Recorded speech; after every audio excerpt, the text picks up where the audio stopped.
Kijaro, coba nyarita make kasopanan saeutik. Bet kawas menta anak hayam we. Rasanti adina si keling memang aina aya malah keur saretibra. Ngan andi kaulah coba-coba ngelaksanakeun anu eta pamaksudan secara paksa. Sabab kuring tangtu moal cicing, ingetkeun anjeun anu ngamimitian sangkan diri kuring ngalawan ka andi kalimahan. Marlan ngareret ka Acang. Ejeng dua baturna mere isarah ku paneteupna sangkan tiluanana tatan-tatan. Malah kawilang untung oge nu tiluan teh sok rajeun latihan ilmu silat jeung dirina.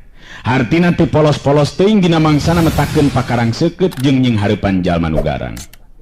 Tiluanana katingali ngabagi diri aya di satukangeun Marlan ningali eta kayaan Kijaro ngalanggak seuri. Sabab ku ukuran manehanana mah Marlan jeung tilu baturna moal make kudu meyakeun waktu lila dina ngarubuhkeunana.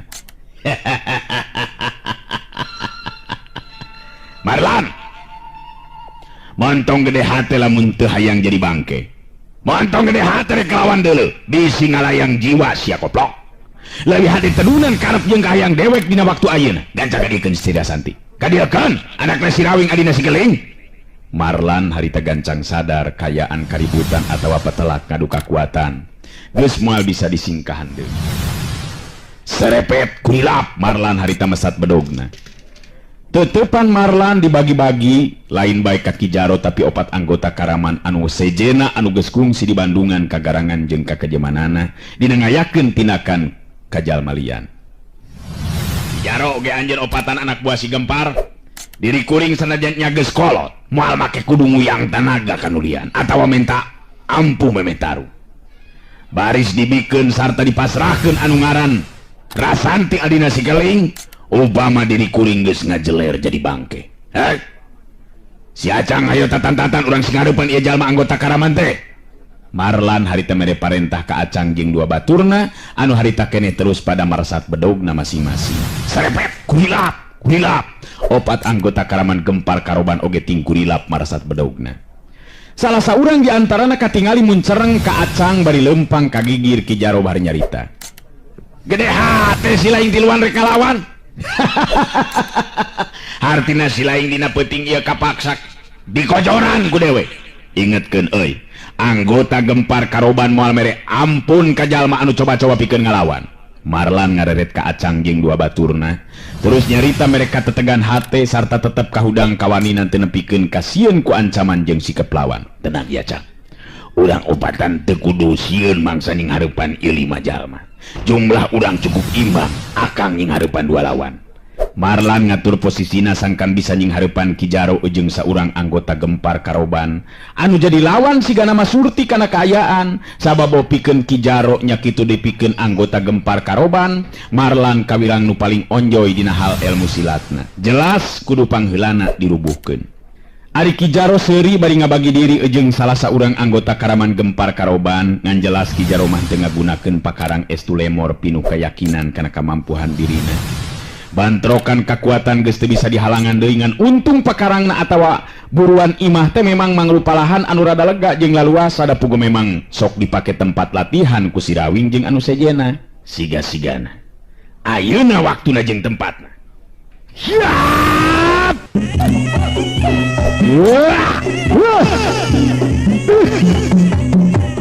Marlan ngamimitian muka panerajang na temicen di waktu sabab dirina surti yen Kijaro mangrupa lawan cukup berat pikeun dirina.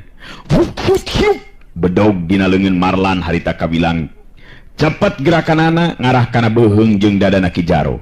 Tapi Kijaro memang geus waspada ti anggalna harita ngacorelat cirimna kagigireun badan lawan sedengkeun salah saurang anggota Karaman nu jadi lawan Marlan nyabetkeun bedogna kana beuteung. Kapaksa Marlan mundur ka tukang bari nakis ku bedogna. Terang bedog diadu. Katingali anggota Gempar Karoban nyengir lantaran dampaleungeun asa nyeri jeung sing sileumeun. Da puguh Marlan sanajan geus kolot tapi masih keneh ngidem kakuatan tenaga lapisan. Acang jeung dua baturna nying hareupan lawan saurang lawan ngan jelas kagarangan jeung pangalaman anggota Gempar Karoban dina hal patalak ngadu jiwa leuwih meunang. Teu matak aneh lamun dina sababaraha kali geprakan geus katingali pihak Gempar Karoban meunang angin ngan aya untungna Acang jeung dua baturna kungsi perajenan diajar ilmu silat ka Marlan salila ieu. Tiluanana masih keneh bisa ngajaga dirina ulah nepikeun ka jadi korban pakarang lawan. Ai Marlan anu terus muka panerajang ngarahkeun sasaranana ka Kijaro. tapi lawan anu saurang deui teu boleh ngagokan sedengkeun Ki Jaro sorangan di banda ajen tahapan ilmu silat anu memang disaluhureun tahapan ajen pangarti Marlan. Hal ieu bisa karasa ku Marlan satia panarajangna teu boleh bisa disingkahan ku Ki Jaro. Bari harita mulat meulitkeun bedogna, Marlan tapis oge dina nggon ninging hareupan lawan-lawanna. Bedog dina leungeun Marlan harita geus meta deui nyabet ngarah kana beuteung Ki Jaro. Tapi da memang Ki Jaro mah memang hebat ngan ukur ngagulirkeun awakna saeutik harita geus bisa ngalepaskeun diri tina panarajang lawan. Anak buah Ki Jemros harita nyabetkeun bedogna ngarah kana tonggong Marlan. Ai Marlan harita kapaksa ngabalikeun bedogna ngarah kana tonggong batur deui anu harita ejeung manehna keur tarung ragotna keranan. Harita nakis-nakiskeun bedog trang bareng jeung bantrokan bedog harita Ki Jaro ngasupkeun peupeuhanana. Keuna pisan kana puceuli Marlan. Ceprot! Tolonjong Marlan nolonjong ka hareup gancang mancukeun tangtunganana sangkan ulah nepikeun karubuh nyungkur nang kuban.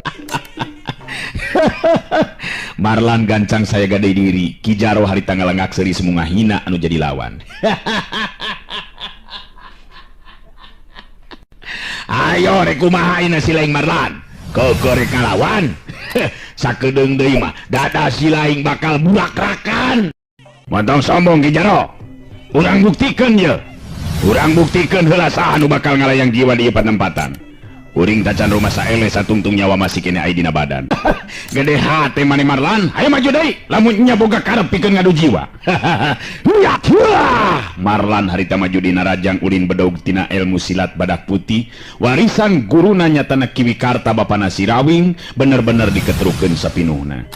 Tapi Ki Jaro memang geus bisa ngukur nepikeun ka mana ajen tahapan pangarti nu jadi lawan. Dina hiji kasempetan runtuyan 3 kali tenggelan Ki Jaro ngagedor kana dada iga burung jeung gadona Marlan ngajadikeun Marlan ngajengkang ka tukang leungit kasaimbangan badana. Tiwak jedak ceprut jengkang.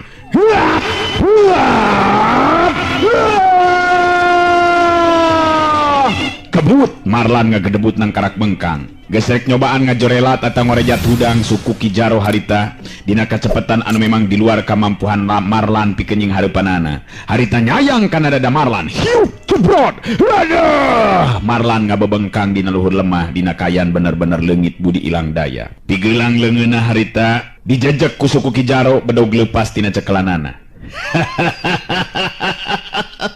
Rek coba-coba si laing nembongkeun pangarti anu kitu patut Marlan.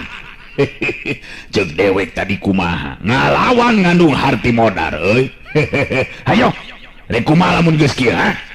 Ayo sabetkeun ta bedog teh buru kana beuheung sina ngagalancang sirahna. Marlan harita ngarahuh jero hatena sabab dirina teu nyangka bakal narima nasib sarupa kitu. Serepet kulap bedog dina leungeun anggota gempar karoban geus diangkat ka luhur. Sayaga geusan ditigaskeun kana beuheungna Marlan luyu jeung parentahna Ki Jaro. Tilu lawan sejenanya tanah acang jeung 2 baturna ningali Marlan nu jadi andalanana rubuh ngabebengkang dina lemah. Tur dina kayaan jeung hareupan bahaya harita jadi leungit kawanina teu matak aneh lamun terus kadeseh ku tilu lawanna. Tang tang tang cuak. Tilu bedog dina cekelan acang jeung 2 baturna pada leupas tina cekelanana. Tilu anggota karaman gempar karoban anu memang barangasan ejeung bayangan dina tindakanana. Tiluanana harita pada laluncatan bedog dina leungeunna geus sayaga pikeun nigas beuheung lawan. Kayaan dina waktu harita memang bener-bener mata kabahayakeun. Dina kayaan anu sarupa kitu. Keun Marlan nya kitu diacang jeung 2 baturna seseukeut bedog geus nampu erek ngarah kana sasaran masing-masing.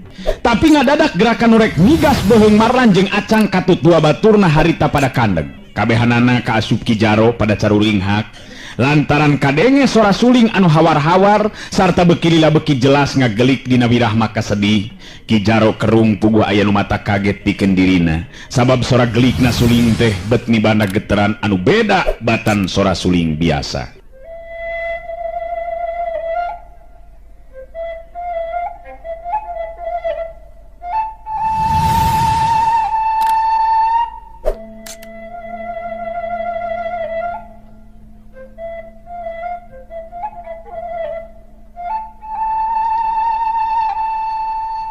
Ari Ki Jaro kerung da puguh anu mata kaget pikeun dirina sabab sora gelikna suling teh bet mibana geteran anu beda batan sora suling biasa.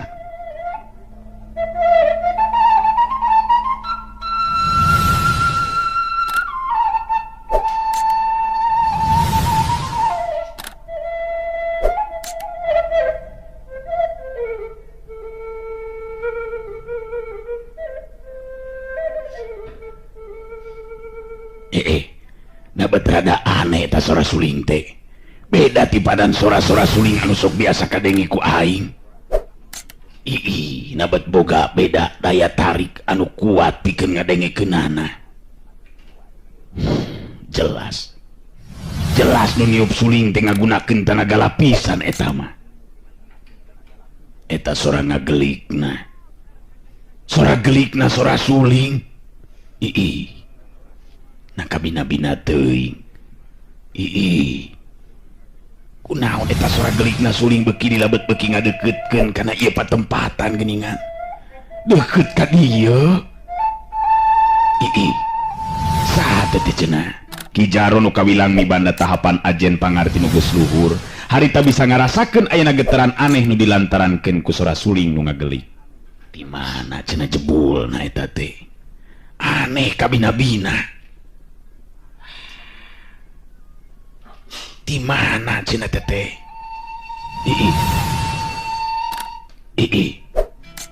Nah cenah.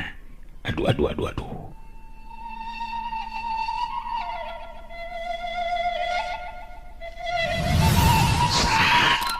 Saniutna.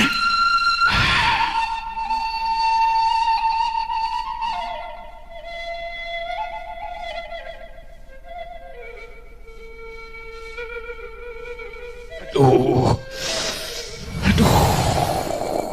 Bener-bener kaget aing mah. Kayak kieu mah labatan manggih musuh-musuh anu pabu lawan anu dijaya. Marlan nya kitu diacang jeung dua baturna seseukeut bedog geus nampe rek ngarah kana sasaran masing-masing. Tapi ngadadak gerakan rek nigas beheung Marlan jeung acang katut dua baturna teh harita pada kandeg. Kabehanana kaasup Ki Jaro para curinghak lantaran ngadenge sora suling nu hawar-hawar sarta beuki lila beuki jelas ngagelik dina wirah maka sedih. Ki Jaro kerung ngapuguain mata kaget pikeun dirina. Sabab sora gelikna suling teh bet mibanda geteran anu beda batan sora suling biasana. Ki Jaro nu kawilang mibanda tahapan ajen pangarti nu geus luhur, harita bisa ngarasakeun ayeuna geteran aneh nu dilantarankeun ku sora suling nu ngagelik teh. Tetela sora suling dina wirah maka sedih teh beuki lila beuki ngadeukeuttan ka eta patempatan. Anggota Karaman Gempar Karoban katingali jadi ting jaranteng bari neuteup ka hareup sigeun pada jauh paninengan. Teu lila Ki Jaro bisa ningali ke tempat di mana aya jiri nu jelas nilik dina tangtungan mah pangawakan awewe kolot. Beuki kuat sora gelikna suling, Ki Jaro ngageter hatena sabab bet kapangaruhan ku sora wirahmana suling anu ngandung rasa kasedih.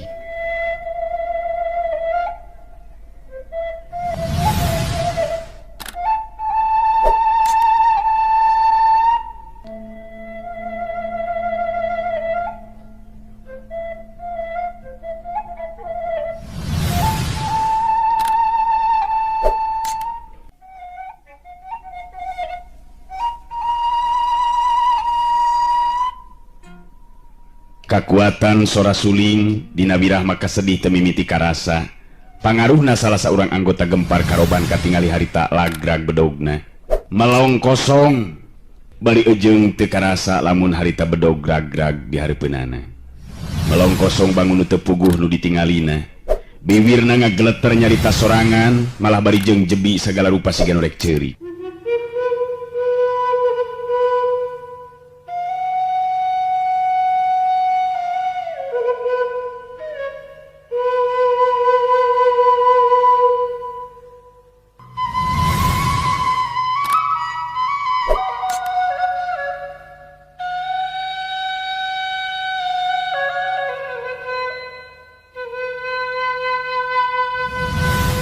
Diinget ka pamajikan jeung julud jeung jadi anak bakeur naon ayeuna nya.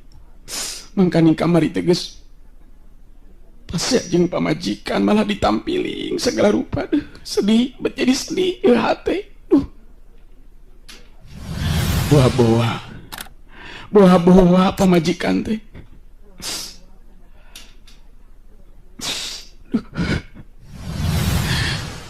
Sedih bet jadi sedih. Hati moal aya duana lamun boga rasa sedih nu sarupa kieu. Dosa aing ka anak jeung pamajikan. Duh, sedih hati aing teh. Sedih kabina-bina. Eta anggota Karaman Gempar Karoban debet jadi poho karena kayaan harita bener-bener jadi ciri sigen kanyerian. Nu sejen oge jadi sarua dikabawakeun salah saurang batur nanti anggota Gempar Karoban nyamperkeun bari jebil walowe terus nyarita di barung jeung Remai Cimata. Naon bet sedih kieu euy. Aduh. Dewek inget ka pamajikan anu keur gede boteung euy. Kamari ditalapung kamari. Aduh, inget enak bet asa dosa euy. Mangkaning beberoyeungan deui Nyai hampura akang.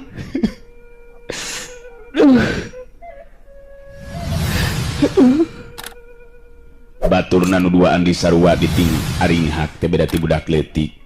Malah Marlan jeung Acang katutua batur oge sarua ting kulisi karudang. Bet kabawa wirah mah sedih tina gelikna suling anu beuki lila beuki kuat pangaruhna. Aduh, ampun. Jadi kieu euy.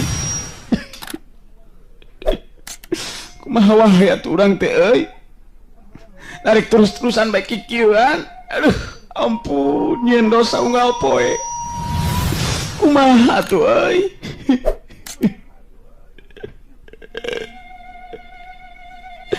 Kumaha atuh.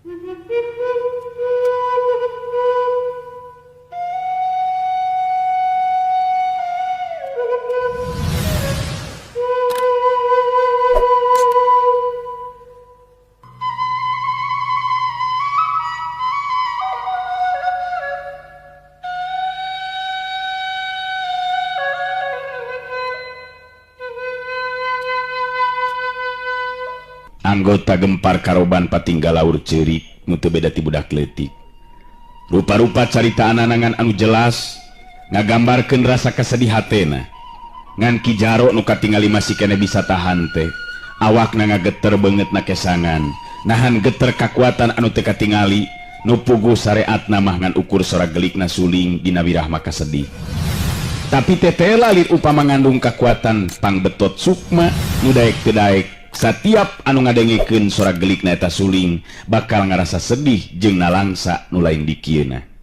Gelikna sora suling jadi robah sanajan tetep dina wirah maka sedih. Nganu matak aneh teh Marlan jeung tilu batur nama jadi teu kapangaruhan ku eta sora suling. Ki Jaro ayeuna manusa sambat bari geus teu era deui ceurik dibarengan ku nyarita.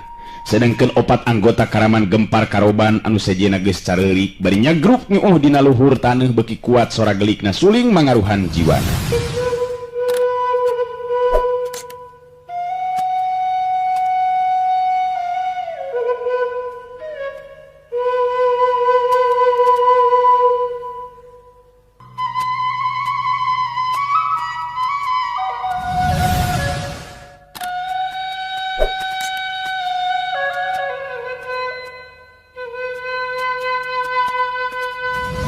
Marlan neuteup kalabah jirim anu keur niup suling anu memang tayalian ti Nini Pertiwi sabab alam harita iwal ti Nini Pertiwi nu nyangking ilmu suling sakti panumpi. Tangtu beda jang Marlan. Eta 5 jalma nu datang ti pihak Karaman Gempar Karoban boga maksud pikeun yang sarah hirupna Nyi Rasanti. Sedengkeun diri kula baris ngawariskeun pangarti. Si Rawing pawaris tunggal Kakang Nur Alam, sedengkeun Nyi Rasanti anakna kudu jadi pawaris tunggal diri kula. Cukup jelas jang Marlan. Ai Marlan harita sadar kana kayaan. Sanajan dirina lain pitandingeun Nini Pertiwi, tapi demi kasalametan kulawargana si Rawing, dirina janji pikeun bela pati sanajan jiwa taruhanana. Ai Marlan jadi kahudang kawanina. Netep seukeut pinuh kawaspadaan bari terus nyarita deui. Nini Pertiwi, pikeun kasalametan kulawarga Jang Rawing sarta rasa tanggung jawab kuring ka Jang Rawing.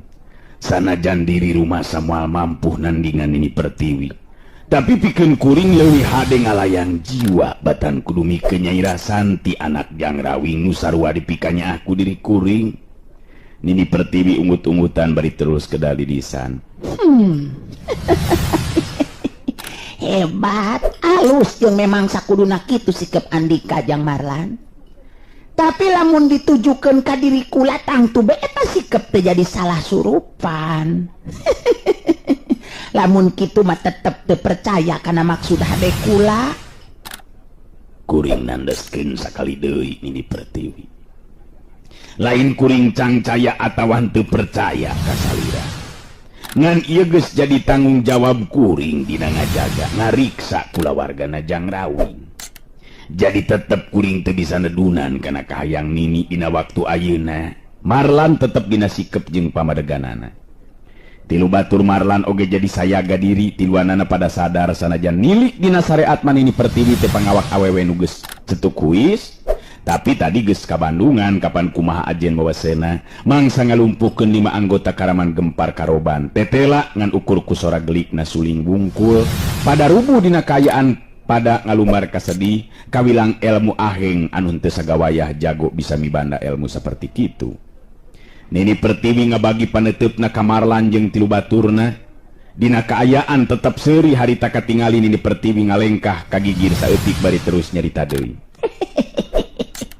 Nyata upama kitu mah anjeun teu beunang dijelemakeun Jang Marlan. Anak kitu mah anu asli dipulang sengit nya dipulang moha nyaho kuring boga maksud anu hade tapi Andika kalah ka teu percaya. Awas ye. Haet ye. Nini Pertiwi ngalakukeun gerakan anu bener-bener di luar dugaan jeung kamampuhan Marlan katu tilu baturna. Sabab harita nyaho-nyaho ramo leungeunna Nini Pertiwi ngabagi tenggelan kena pisan kana urat-urat penting dina beuheung jeung punukna Marlan katu tilu baturna. Kacepetan gerak Nini Pertiwi bener-bener teu bisa dikaimbangan jeung katuturkeun ku Marlan katu tilu baturna. Balukarna opatana harita katingali ting jaranteng nangtung teu beda ti arca. Plak plak plak. Meh bareng opatana ting galaro bari nahan kanyeri. Kituna teh bari ejeung teu bisa gerak jegreg we teu beda ti arca hirup. Nini Pertiwi seuri bari neutup seukeut ka Marlan jeung tilu baturna terus nyarita deui.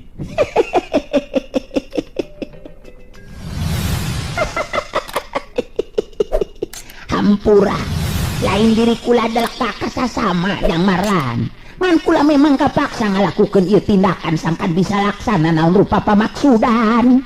Ke pamaparang aya Jang Rawing mulang bejakeun be nya.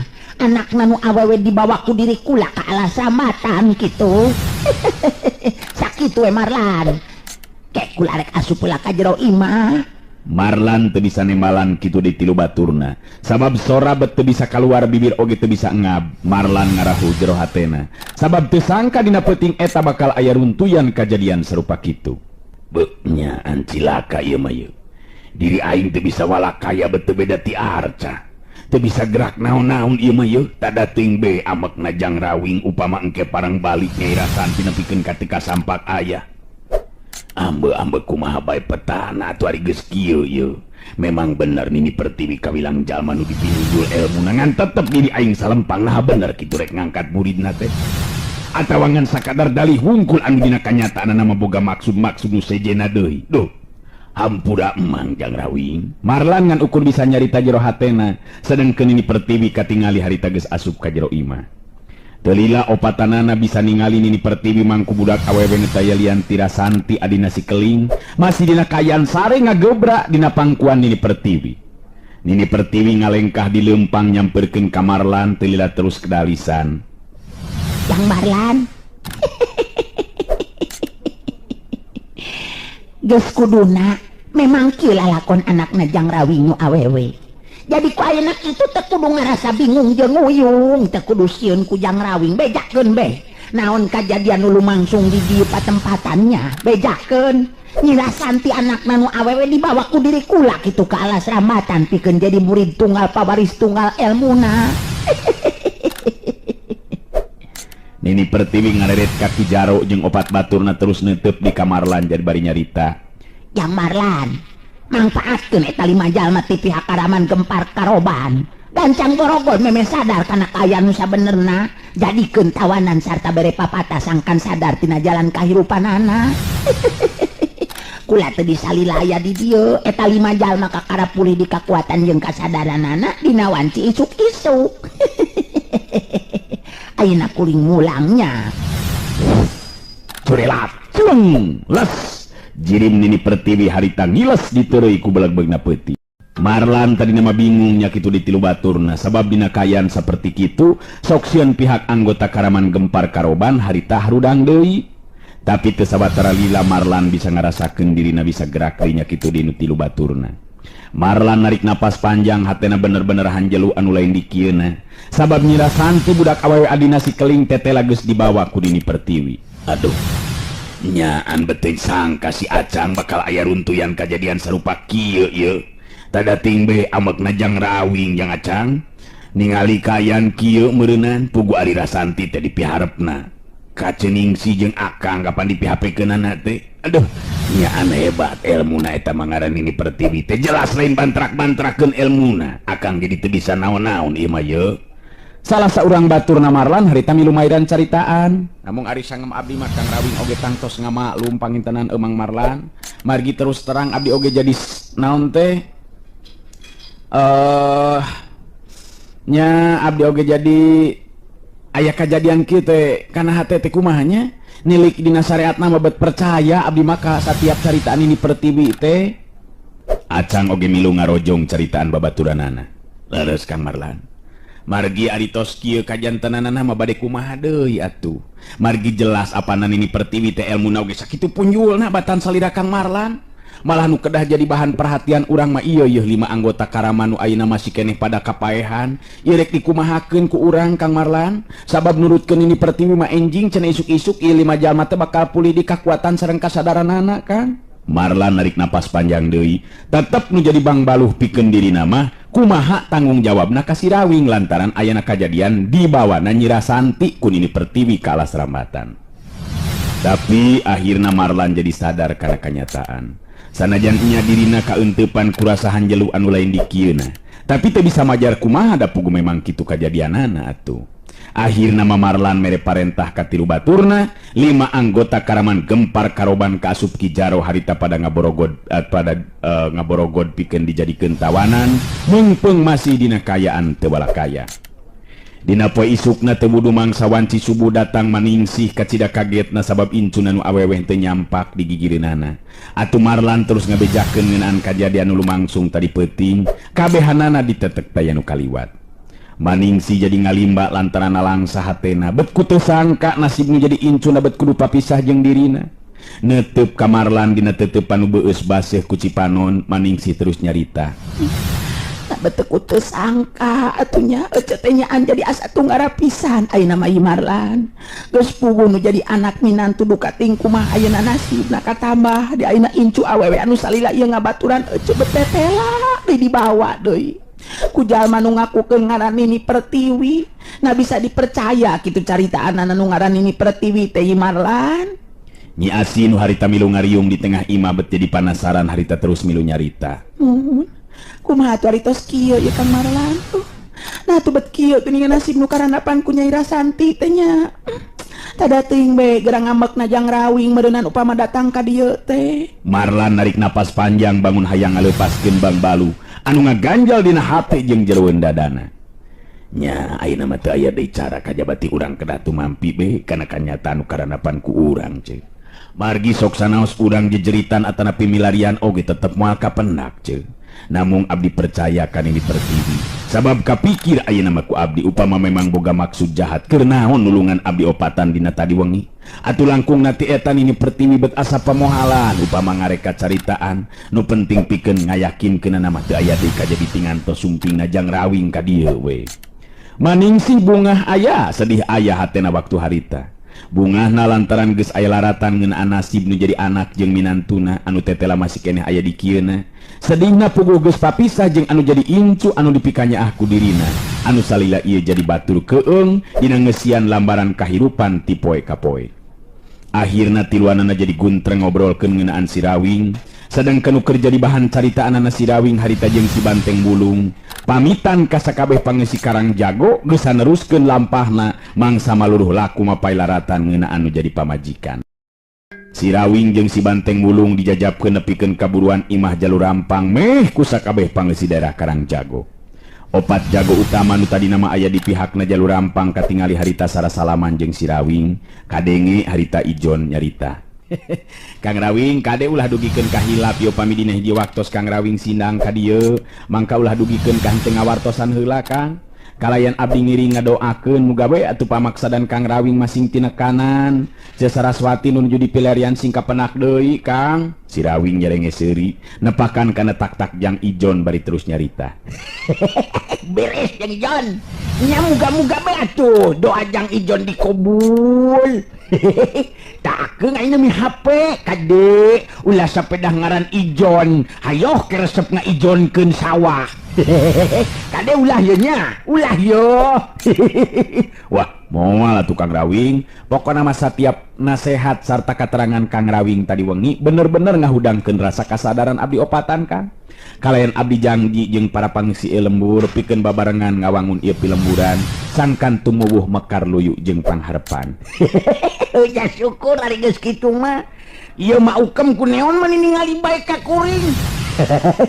Dianggerkeun ari geus mondohok melong teh si mama. Maukem seriletik bari terus ngawalon. Nya kumaha atuh nya mah teh bet ngarasani neung sanajan tacan aya 2 poena aya di dieu Jang Rawing jeung Jang Banteng. Sanajan tacan lila tepung tapi asana teh bet geus asa jeung baraya be ari keur emak mah. Bogo kuring ge sarua ari kitu na mama. Tapi dalah dikumaha atuh. Kadulur-dulur kabeh ya kuring jeung ieu dulur kuring si Banteng Wulung pamitan. Muga-muga bae kahareup kuring bisa ka dieu deui bareng jeung kulawarga. Gunaon ningali bae ka belah kidul teh. Si Ateng. Si Rawing ngaredet ka si Banteng Wulung nu neuteup terus ka belah kidul. Alah, ngayangan nu nulis Kang. Ngayangan nu ngerang-ngerang ngamun keunginget kana janji mangwing bet jadi ngayang cicing di dieu Kang ngawing-ngawing.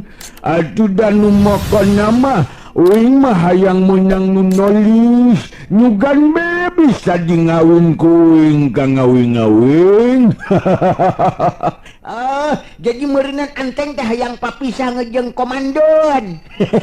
Teu neon-neon ari akang mah lamun nya Anteng hayang papisah mah. Oh, Kang ngawing-ngawing mah menyikitu lain kitu Kang ngawing-ngawing. Hayang di dieu mah tuh hartina pajauh jeung komandon.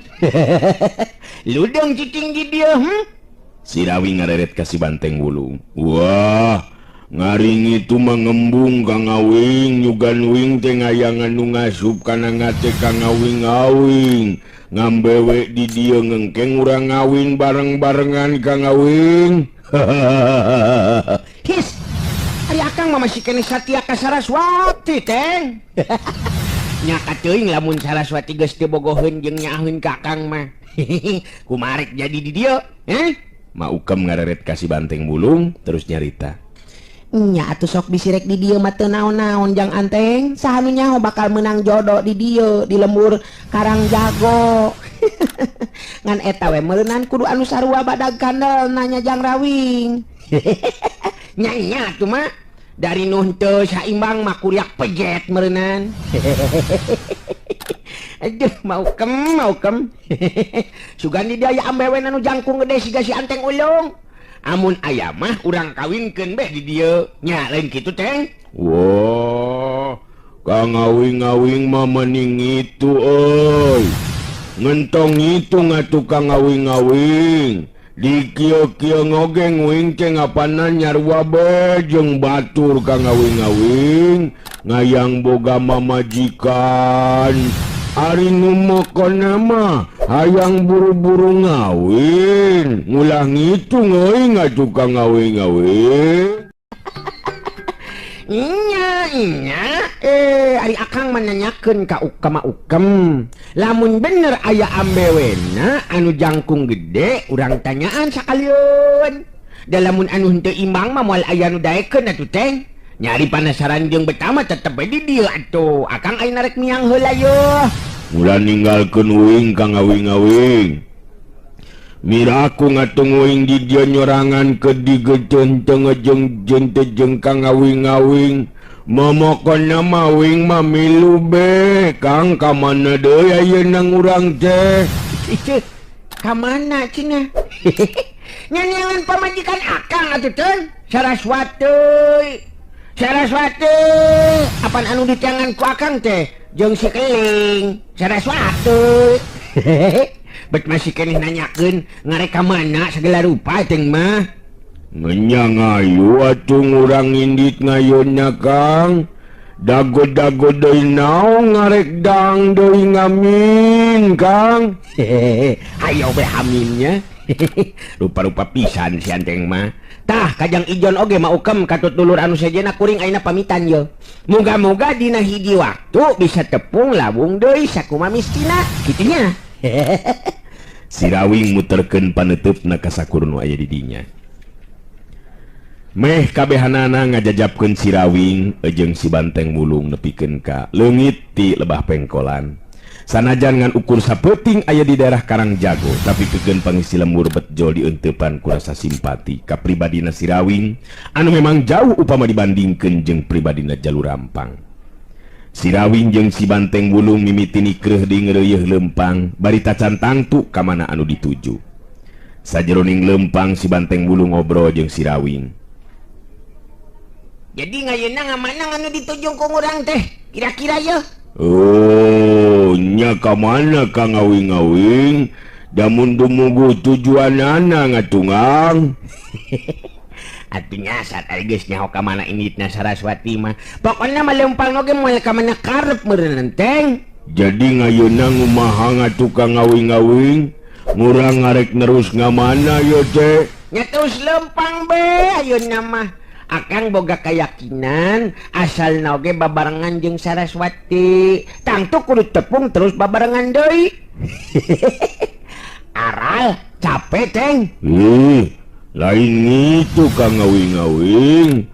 Wing manajan mudu lempang katungtung megang oge ngenten neon-neon wing mah. Ngayulah nepikeun ngamanang oge moal nyape wing mah. Alus lamun kitu mah alus. Eta tandana ateng bener-bener satia ka akang. Ayah, urang nyelang jalan basisir teng. Resep geura ningali omak laut. Duanana terus tinggal redik di lempang. Geus poho dikacape sigana teh. Nyelang ulin heula ka sisi basisir. Anu pikeun si Rawing mabet ngahudang ingetan jadi sumoreang kalampah ka tukang anu geus disorang. Waktuna dirina bebarengan jeung Ki Debleng mangsa narima ilmu silat ulin karuhunan. Ngajanteng sisi basisir si Rawing jeung si Banteng Wulung bari merhatikeun omak laut kidul anu teu weleh motah nembragan karang. Wah, ka sisi basisir mah aduh resep ningalina teh. Nya tapi na ngasisi basisir ngaboh lauknya Kang Awing. Ngamun ngaya lauk mah bisa dimelem Kang nikmat meuleunan. Eta masih anteng teu poho ari kana nikmat mah nya. Ari akang mah ngajak ka sisi basisir teh lain naon teng. Waas keur zaman budak babarengan jeung Ki Debleng guru akang teh mimidang nama di sisi basisir. Ti heula-heula mah sok rajeun bisa ngojay dina omak teh duka teh ayeuna mah yo. Kawas nguing atuh Kang ngawing-ngawing. Ngamun ngojay teh nguing mah gayam batu nerus ngerebek teu bisa nganjat deui Kang ngawing-ngawing. Madahal mah ngamun ngurang nguseup Kang. Make uteuk atuh teng, pake lasio. Nguseup mah kudu numpak parahu jeung di mana aya atuh parahu anu kuateun ditumpakan ku ateng. lain titik-titik teh salah yeuh titinggalian akang teng. Tu tinggal itu dina tonjolan batu karang belah ditu aya awewe nu ngajanteng nangtung teng tuh. Nya bet siga nu keur ngalamun deui. Nya tingali. Paneutup si Rawing bet ningali aya jirim wanoja anu harita katingali nangtung dina tonjolan batu karang, awakna kasimbehan ku ombak anu nyurungkuy teu eureun-eureun nembragan batu karang nu dipake nangtung ku manehna.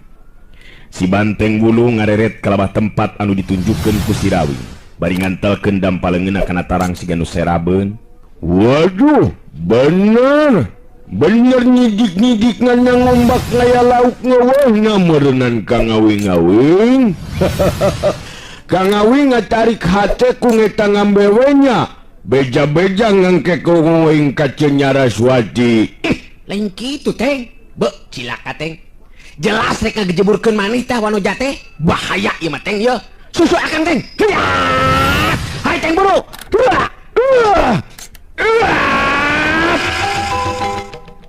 Bener pisan dina waktu harita jelas katingali siga nu rek ngagejeburkeun maneh jan corelat celeng-celeng si Rawing luncat lepas jeung cepetna keranan. Memang bener dugaan si Rawing Wanoja nu salila-lila ngajanteng nangtung dina tonjolan batu karang teh mangsa awakna beki doyong jelas rek ngagejeburkeun maneh kana lebah gulungan ombak. Tapi memeh jirimna si gulung ku ombak, si Rawing jirimna geus ngacorelat langsung nyamper badan eta Wanoja. Kunaon lari ka mana ieu ka mana